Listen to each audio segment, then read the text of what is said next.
Hello guys, good evening. Yan po si Nana. Umiga po kami sa lapag. Siya din, andyan, nagpahangin. Sa harapan pa ng electric fan.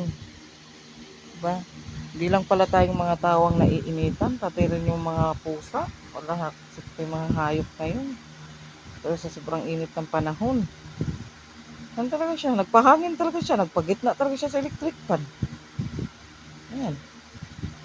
Mainit siguro. Pinunasan ko na yung kanina ng ng basa na tawil. Ayan na siya.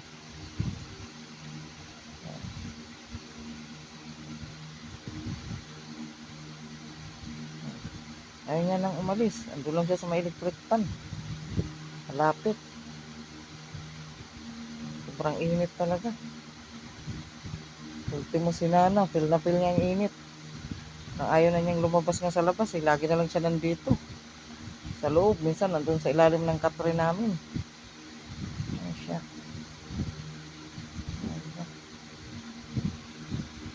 Ayan kaya electric fan. Oh. Andun nga ang higaan niya. Oh. Nilagay namin dun sa ilalim ng katre.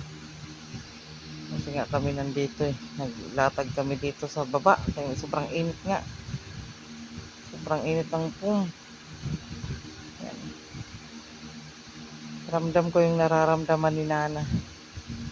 Tsaka ni Lucio. Sobrang init talaga.